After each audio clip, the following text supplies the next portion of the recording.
you more about Adom TV, bedroom health tips, so. Said you wouldn't know no. Now what you know your fat topic back when you do more elcomo. Now what you know your baba casafa fibroid have margin pa and don't see a win here say you did sa elcomo. Fasadama endpoint for the part clinic. One mother woman tea and ne ya ba a year doctor penny a why you know ever be elcomo afa tea Arabia how I drink. A member young checking your prostate no a free scanner no. Free. So na ma would be money and dear endpoint or be show number 0244867068. Media fear among kwa Tamako and then Menya Dr. Penny War Star Life Clinic, Star Health Clinic. Yado Adom Commodore Yamwa Nabivia Boko dear. And then Yamias wiki mostly a casafa fibroid. Yeah. Wow, yeah, that's a fibroid idea. Okay. I'm the top of Bomono. Fibroid, I can't fibroid. It's a coffee, I can't want some baby, a 2 foot near the baby now, and my beside the Ombacan said, the Munim said, Mojatobi, and then I would be, and I knew. Because when you fibroid, need you why, and my menses, and my baby go and my year. But no criminal fibroid in Mojatobia, and Moja, I yet to any track beer. Mojato that would be a different area, and I can't want some.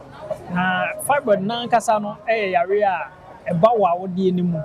Now a bawa would be my audience on Namibia and any abroso abnormally. And the other fan is a abnormal growth of the uterine walls and our cells. Okay, to Honama any abroso would be and then your friend fibroid. And the other 2 hours are no. I have fertile ground that maybe out of any. It's a fibroid back with a few. Now, German or why, it was when I did change this engine on a yakase. A yakase, not as if you feel the come. To go a while, we just can first time will be on a fibroid, a catechet my market to be a side from my market to be back of baby.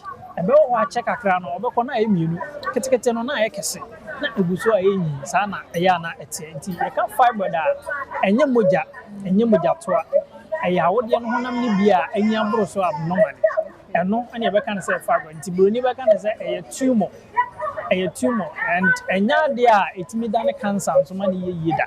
A tumor, a abnormal growth. I knew I would know.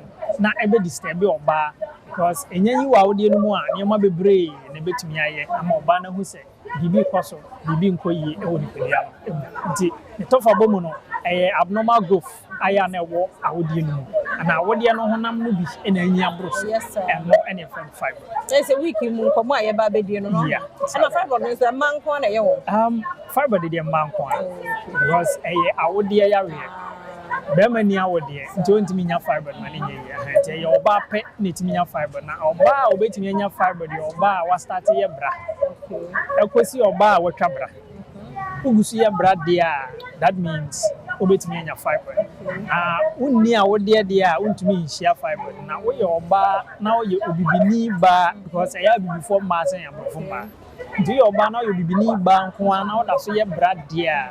Wait me in your fiber, Nibia Manay. See, you are what dear, wait me in your fiber. And then my own number, not okay, so number no 0249 200 555 0249 200 555.